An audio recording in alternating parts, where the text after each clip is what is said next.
Cyberman. You will be deleted, or you will be converted. I don't know why my blue thing isn't working, but yeah. Okay, enough about that. Yeah, the voice changer's not working for some reason, but yeah, probably needs more batteries. Anyway, hey, howdy, hey.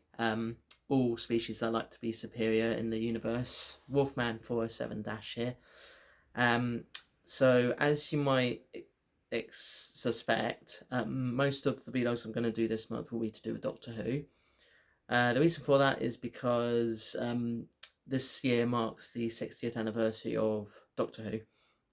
It started out 60 years ago, and this year Russell T Davies, the head writer of the show when the revival first started, is back after a long hiatus, bringing back David Tennant with him for the 60th specials, and some other actors and so forth too, including Catherine Tate and the late Bernard Cribbins, who for the final time portrays Wilfred Mott. So yeah. Now, I'm not going to talk about Doctor Who today because I'm hoping to do that for my next Let's Talk video. But what I am going to talk about is two beings known as the Cybermen and the Daleks. And those are my two voice changer helmets that I bought from eBay some years ago. So these two beings are superior. They both have advantages and disadvantages. The Daleks are basically tanks, because the creatures inside that are basically the Daleks can't move very far on their own. So you have to use tanks to move about with a gun installed and the thing that sucks people's faces off and other stuff as well. I think they had a flamethrower thing at one point too. And their goal is to exterminate all life in the universe and become the superior beings. But every time they try and do that, the Doctor or an alliance that rebels against them often thwarts their plans. Similarly, the Cybermen, which are very much humans but with cybernetic ability, but with cybernetics inside them and leaving emotions and all that out. They're basically one superior mind, like the Borg in Star Trek. But anyway, the Cybermen also want to destroy all life in the universe, but rather than destroy humans, they would much rather convert them into becoming them, rather than destroy anything and everything like the Daleks do. But of course, so they give people the option to turn into them or become or become deleted, as they would put it. Now, I know some of you might be thinking, what about that part human, part Cyberman in the more recent Doctor episodes? Assad, I think his name is. He was considered inferior because even though he was converted, he actually came across as more willing to be converted into a Cyberman, because most people that turn to Cybermen give in out of fear, whereas he was partially converted, and as a result of being partially converted and just being more willing to be a Cyberman, he was rejected by the Cybermen. So I don't know what's going on there, but anyway, we're not talking about him. We're talking about Daleks and Cybermen. See who's better. Both beings have not shared the episode or screen or whatever in a little while now. The last time that they were together was in an episode from the last series of Doctor Who, which itself was just a long ongoing storyline concerning something that's wiping out the universe, and they joined up with the Sontarans to try and ensure their survival, but the Sontarans tricked them, as all enemies of the Doctor would do. But what I want to in particular talk about is the time that they appeared together for the very first time, which would have been in the two-part Series 2 episode, also the series finale, Army of Ghosts and Doomsday. So, in Series 2, the Cybermen are established as these beings that are created by this company called Cybers Industries in a parallel universe.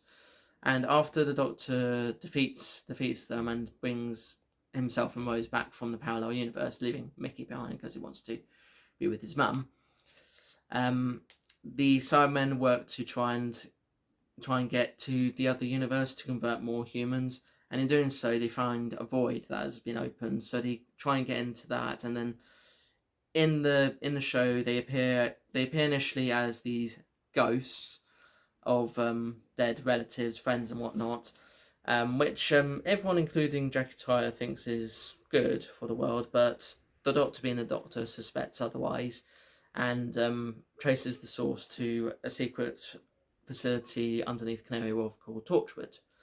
There, he and Jackie Tyler, which he pretends is Rose Tyler, are kind of sort of captured, but bear witness to the events that sees the ghosts come to life.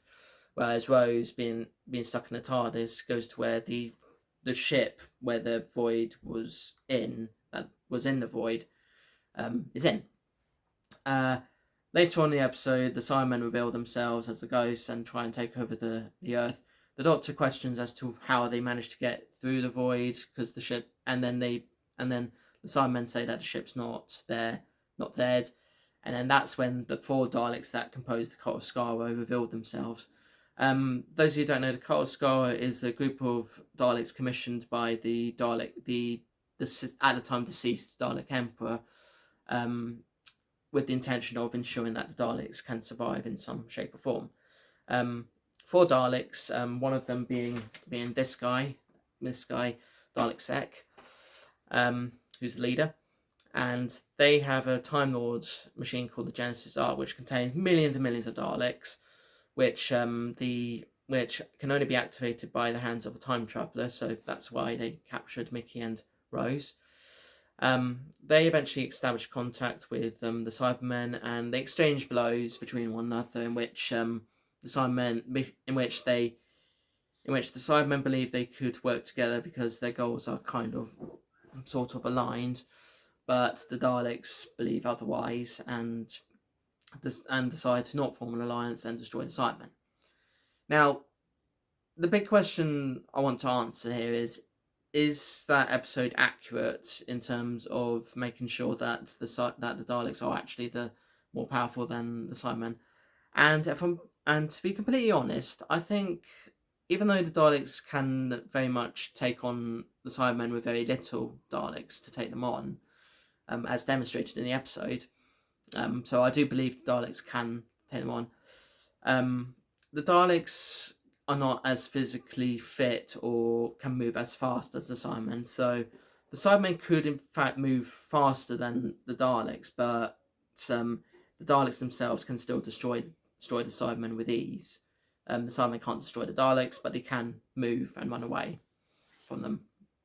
So that's how I see it personally. Of course, them becoming the superior beings, every time they try and succeed in those plans, the Doctor thwarts them every single time, even when the odds of him trying are very, very low, as demonstrated in their later recurring appearances, in which the Daleks try to destroy all reality using the reality bomb, but the Doctor thwarts that plan. The Cult of Skaro try to continue experimenting by turning humans into human Daleks, which the Doctor is sort of in agreement with to begin with, because Dalek Sec becomes a human Dalek, but becomes too human to the point that he's no longer considered Dalek, and the rest of Cult of Skaro rebel against him by turning all the Daleks into humans. But little do they know that the Doctor interfered and gave his Time Lord DNA to those Dalek humans. But ultimately, even though the Dalek humans did destroy the 2 members of the Cult of Skaro that destroyed Dalek Sec, the very last Dalek Khan from the Cult of Skaro, destroyed those Dalek humans, and then of course the reality bomb nonsense, and then the remaining Cybermen from Army of Ghosts and Doomsday find themselves in Victorian London, where they try to use the workforce to make this giant Cyberman and try and take over the world with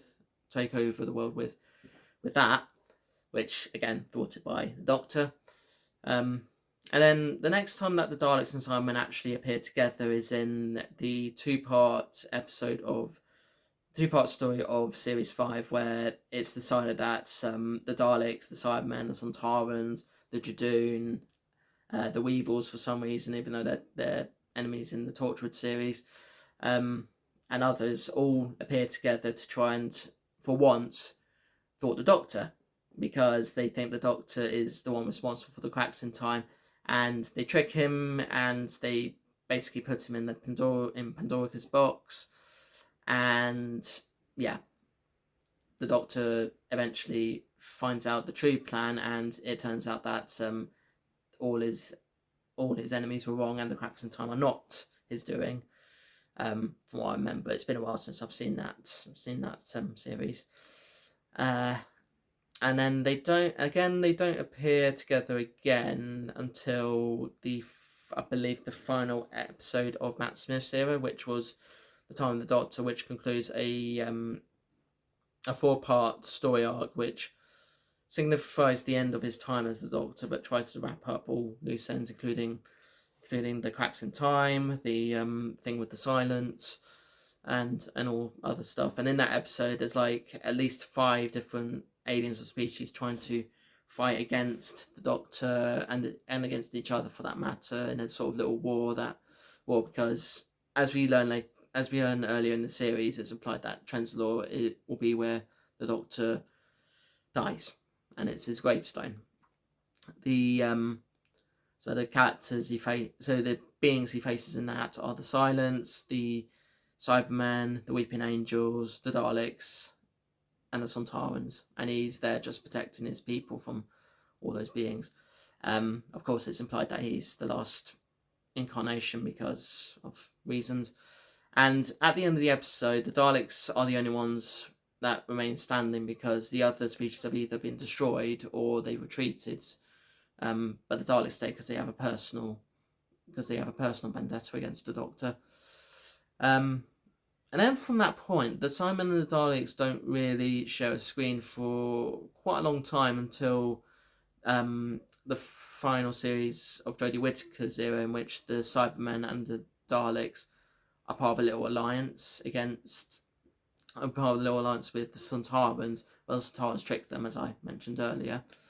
And then they appear for currently the last time in the Jodie Whittaker's final episode, which was a New Year's special, I believe, where the Time Lord Cybermen and the Daleks form an alliance with the Master in an attempt to stop the Doctor, but it's at that point where they're kind of confused as to what the Master is doing, and kind of sort of abandon him, from what I remember in that episode. So I think overall, it's up to you who you think is the superior, but in my opinion, I think the Daleks are the ones that can defeat the Cybermen easily. But obviously you have the disadvantage of being a bit slow when moving on the floor. When they're flying, or levitating, whatever you want to call it, elevate as they put it, they can move a bit faster. So the Cybermen just need to move a bit faster on the floor, although they can move fast as well when flying too. So yeah.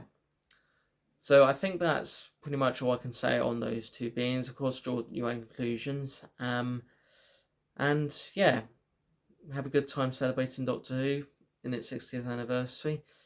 Thank you so much for watching. If you enjoyed the video, then please like, share, comment and subscribe. Love to know what you think about the Daleks and Cybermen, what your favourite stories, whether you think, whether you agree or disagree and all that. And yeah, see you in the next one. Peace to you all. And if you ever find yourself in a war zone between Daleks, Cybermen and other beings or different beings, get the heck out of there as fast as you can before they try and kill you. Because if they kill you, that's it. You're done. You only have one life in this life, so spend it well and use it well. Okay? Right, that's it. Bye bye. Oh, actually no. Allons-y.